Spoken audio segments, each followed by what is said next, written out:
Okay, today is Sunday, August 23rd, 2020, and right now at 4:30 we have a temperature of 88 degrees here in the foothills of Los Angeles.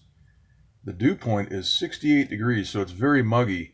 The relative humidity is only about 43%. We've got the sky is a mess with chemtrail aerosols, and we also have tropical moisture moving in, which is what we want to show here right now. I want to get the contrast right so we can see this.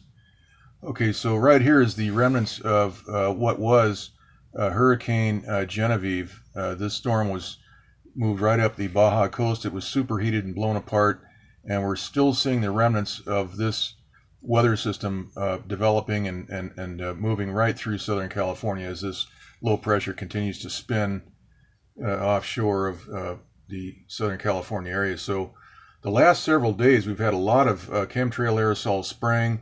We've had zero rain. We can look at the Doppler map right now and take a look at the situation here in the southwest. There's rain in certain parts of Arizona. We see Flagstaff here. That's at about 7,200 feet. And we have rain in Nevada. We see some rain up near Bishop. And but nothing in Southern California where we really need it. And also up where these fires are. There's a lot of fires burning in California right now, up near Napa and up in this area right near the Bay Area. And there's no rain falling there right at the moment. We see most of the rain is falling offshore. And so that's the situation here right now. We've had very muggy weather the last week, and we've had a lot of spraying, a lot of chemtrail aerosol spraying to prevent the precipitation process. So getting back to the long wave IR map, we can see the that moisture streaming right into California. This is a 200 frame map, and we're seeing the tail end of that sweep in. So we've got lower pressure, by the way. We were down at 29.87 currently. This is a low pressure system. All this moisture associated with this is when it streams in, it should deliver precipitation, rain. Should be raining here in California. All right, let's look at this. We see the water vapor map. This is the entire continental U.S. We've got a couple of storms here. This is Marco, which is currently listed as a Category 1 hurricane. It's not very well organized, and we can see that right there on this 200 frame loop. Also, this is Laura right over, looks like Haiti. It's moving along. That's a much deeper storm. We can see that on the IR map here, which is reloading. We'll come back to that in a minute. But this storm is being touted by the mainstream media as going to be a real big storm, and we'll move right into someplace in Texas, probably Houston, or someplace right near the Louisiana border, someplace right in here. So they seem to know everything about it. That's a few days off.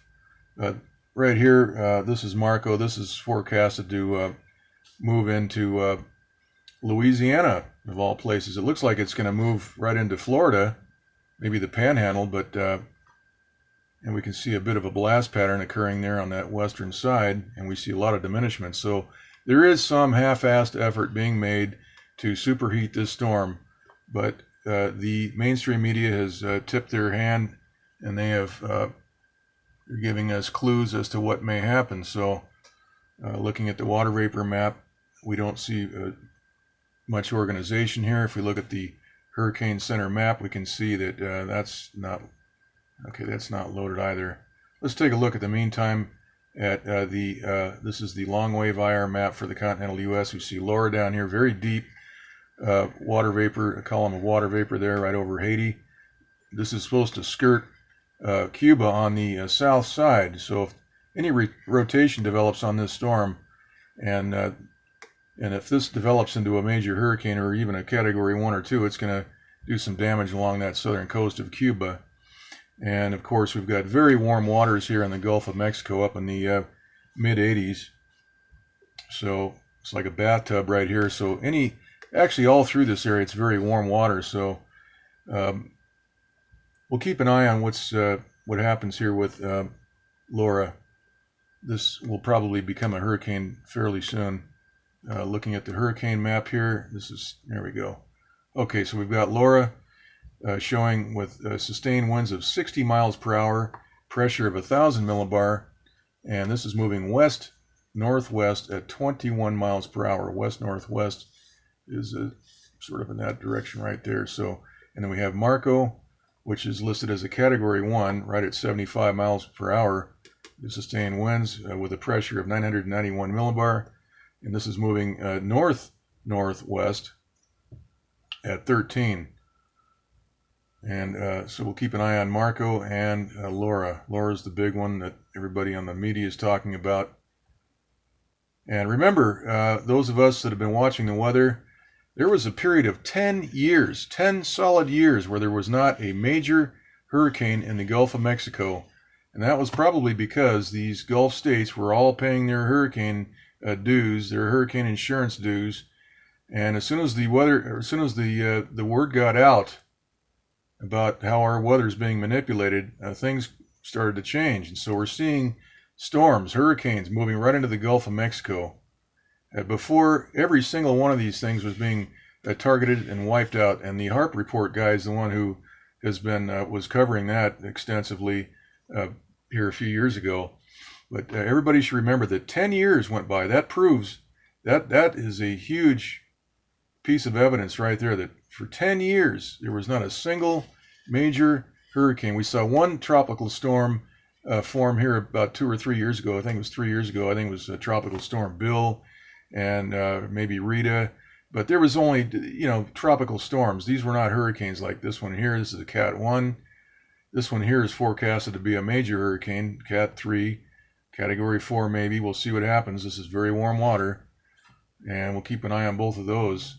Looking at the Doppler map for the area down there off of Texas and Louisiana, we see that there is a lot of weather right near the panhandle of Florida. If we zoom in, there is a WSR 88D located in Tallahassee, which has a call sign of KTLH.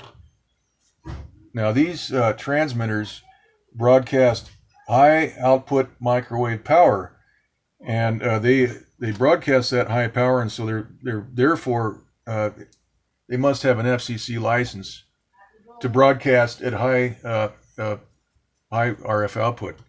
All right, so now looking here at the map, we can see that there is no activity going on with these WSR 88Ds. There's no pie-shaped cutouts anywhere near the Tallahassee area. So all this thunderstorms and violent weather is being allowed to move in. We know the WSR 88D is marketed, has a public reputation as a severe weather detection radar, and that's actually what's producing these images for the public to see. These Doppler radars detect water vapor and the depth of the water vapor and present that on this map.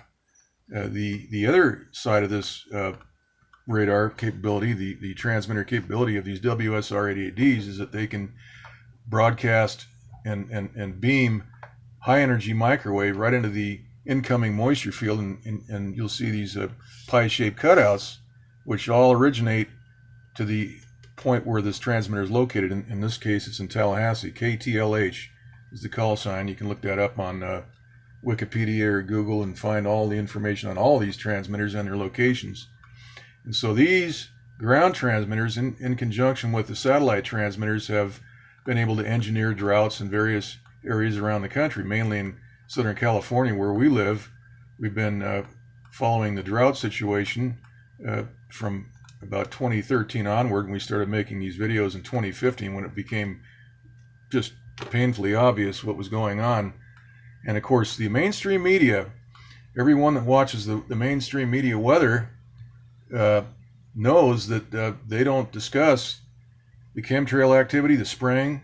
None of that's being discussed by the mainstream media. So they're concealing what's actually going on. These jets, these specially equipped jets, they spray the skies far above the weather, and of course that spreads out into a big canopy, such as we have today, which is basically a whiteout. We've had whiteout conditions in the last 4 days.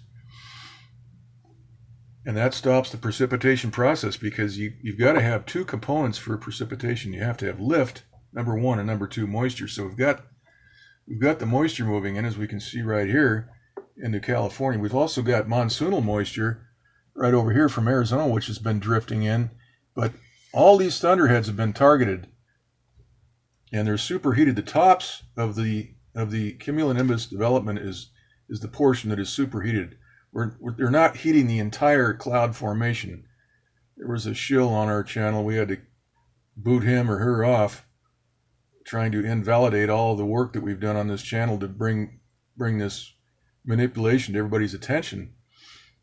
The fact is that you don't need to heat an entire thunderhead to a certain temperature. You just merely disturb and disrupt the lift in the atmosphere at the top of where that thunderhead is developing.